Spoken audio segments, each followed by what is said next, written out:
Hi guys, I'm going to talk to you today about psychological effects and questions I've gotten through Gmail on self-esteem and everything that vitiligo has affected me, and why you should cut gluten out of your diet because sorry, this is probably going to be a direct upload just because I'm tired of editing. And basically, it's going to be that. And there was another topic I was going to cover, but I can't remember. And I'm supposed to be going to a friend's house really soon, actually. So it's going to be sort of a quick video, but not really. Here we go. Questions. I got some from a woman on here that asked if I could answer these in a video, which I am right now. So, what are the psychological effects on people who suffer from vitiligo? I don't really know the dynamics or fanciness from this, but this is basically my personal experience.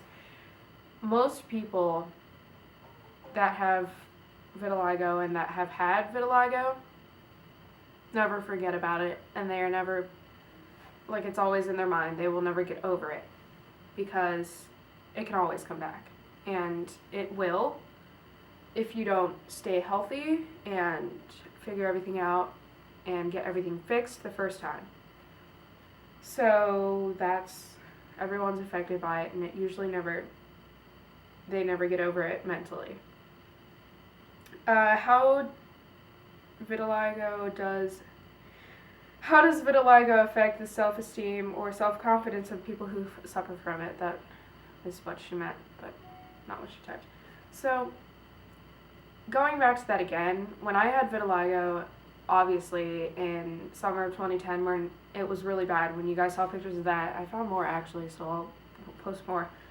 But I felt awful. I felt horrible. I felt ugly. I felt disgusting. And it was not just my face, it was also like struggling with body type issues and hating just everything about how I looked. I never went to self-harm because that solves nothing, and it just adds scars that make you even worse.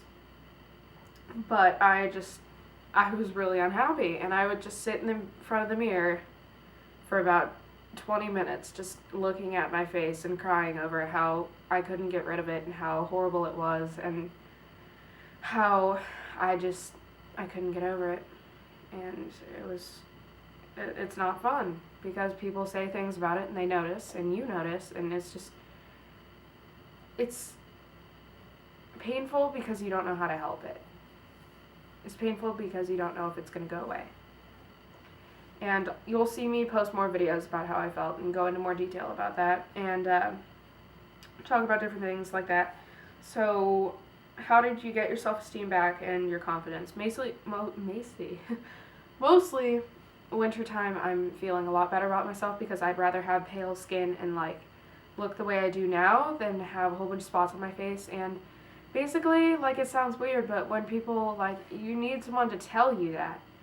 And for parents to deal with their kids that have vitiligo, I know you can't say much, and my parents still don't know how to talk to me about it, but just don't let them think the worst of it. Don't let them think that they're ugly or they look bad, or just treat them like any other kid. And if they say, "Mom, this kid was making fun of me at school today," be like, "So? You're prettier than they'll ever be," and just give them confidence boost. That's what my mom has done for me and both of my parents. And every time I'd see them, they'd say, "Oh my gosh, your face is getting so much better," and that would just make me feel so much better about myself, because just someone saying it's getting better can do so much. Just 3 words can help them immensely.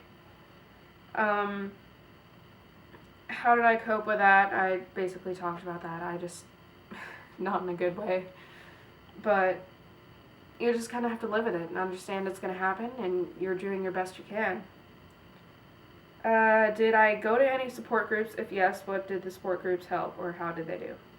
And the 6th question is also, what did they offer and in what way? I didn't go to any support groups. I feel like if I would have, or that's a good idea. Like, maybe I could even start a support group, because I actually know a girl or two at our school that has vitiligo as well. but in different places. I know 2 other girls, not exactly that go to my school, but just to get together and talk about that and just talk about how we could help each other, and that would be a great idea to do that.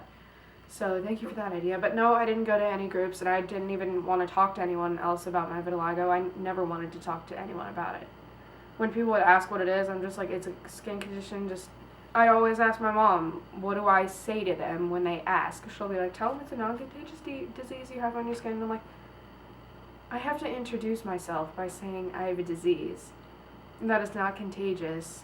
That makes me sound so bad. This is a quality that doesn't affect me as a person, and people need to understand that.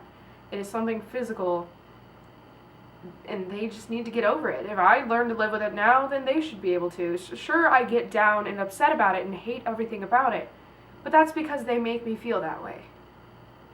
Society and everyone else is making me feel like I'm not normal. And I could live with vitiligo, I could, but it's not healthy because something's wrong, and it's complicated, and you just have to do the best you can to fix yourself. And don't let others get you down. If you want to talk to them about it, go for it. I don't know if I'd be able to talk to people about it just because there's so much to explain in so little time, and I'm more comfortable about it, but I'm sure if it came back in summertime and it was bad still, I'd still be the girl sitting in front of the mirror wondering why I couldn't look like anyone else. And it's still going to get me upset, and you just have to learn to overcome it. Surround yourself with better people that understand you. Like, just how my parents and my friends would always say, oh my gosh, your skin is getting so much better. It wasn't so much of my friends saying, oh, I hardly even notice anymore, because that's them and they've been around me. Oh, I don't notice anymore. Well, other people are going to notice. But those 3 words are the main words that's going to help someone. And I kind of lied because I don't think I'm going to be able to talk about gluten, but I'll dust over the topic real quick. Gluten, which is in most bread products and like beer and cakes and cookies and all that fun stuff, gluten is not good for you. And most people are going on a gluten-free diet just because they think it's going to help them lose weight, and they do it temporarily. But really, you should cut out gluten from your diet because it was originally made for cattle feed and not people. And it's just fats and sugars and nothing good for your body. It is not doing any good for your body, even if it's whole wheat, like whatever. It isn't meant for your body, technically. And I know that's a really confusing topic, and I don't know so much about it.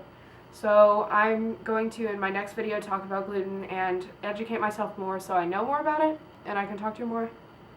But that's basically all I'm going to talk about today. So have a great day. Please subscribe.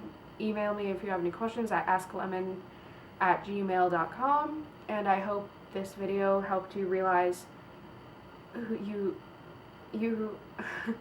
of you are not alone. That is not sounding right. You understand what I'm trying to say.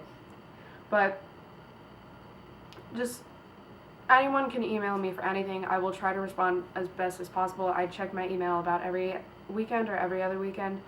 But just email me. I'll be there for all of you. I can talk to you, and I'll try to respond to every email, and I'm not going to be flaking on you guys. I'm here for you, and I will reply. Just one question you cannot ask me is, what supplements did I take? Because that will not help you. I understand it's like I'm saying, like, oh, here's the magical key, but you can't have it, but it's really not going to help you, you guys.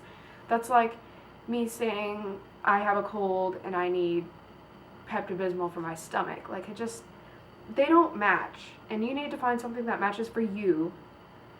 Even though people are going to say, but we could be taking the same thing. Well, chances are it's not, because we're all different.